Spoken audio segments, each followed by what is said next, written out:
இந்த உலகத்தில் சொத்து பத்து வச்சிருக்கிறோம்லாம் ரொம்ப சந்தோஷமாக இருக்கிறான், ஆடம்பரமாக வாழ்கிறான், சொர்க்கத்தில் வாழ்வது போல நினச்சி வாழ்கிறான் என்று சொல்லி இன்றைக்கு நீங்கள் சொல்லி கொண்டிருக்கிறீங்களா?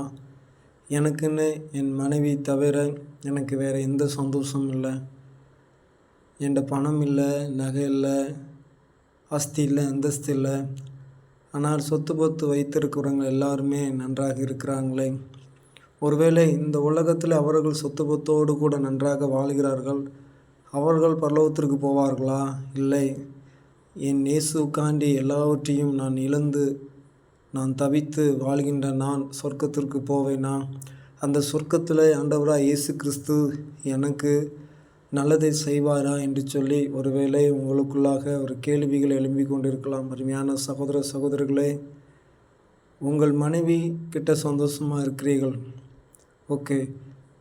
ஆனால் மற்ற எந்த சந்தோஷத்தையும் நான் இந்த உலகத்தில் ஆனால் மனைவி கர்த்தர் கொடுத்த அந்த சொத்து, அந்த சுதந்திரம், அந்த சுதந்திரத்தில் நான் வாழ்ந்து கொண்டிருக்கிறேன். ஆனால் அதை தவிர இந்த உலகத்தில் வேறு எந்த ஒரு சொத்து சுகத்தை நான் அனுபவிக்கவில்லை, வேறு எந்த ஒரு பழக்கத்தையும் நான் பழகவில்லையே. நான் சொர்க்கத்திற்கு நான் போவேனா என்று சொல்லி இன்றைக்கு குழப்பத்தில் வாழ்ந்து கொண்டிருக்கிறீங்களா? ஆண்டவருடைய வார்த்தை உங்களுக்காக கடந்து கொண்டு வருகிறது. அருமையான சகோதர சகோதரிகளை, நம்முடைய ஆண்டவராக இயேசு கிறிஸ்துவுக்காக எல்லாவற்றையும் இழந்தவர்கள் ஒருபோதும் அவர்கள் வெட்கப்பட்டு போவதில்லை. ஆமென்.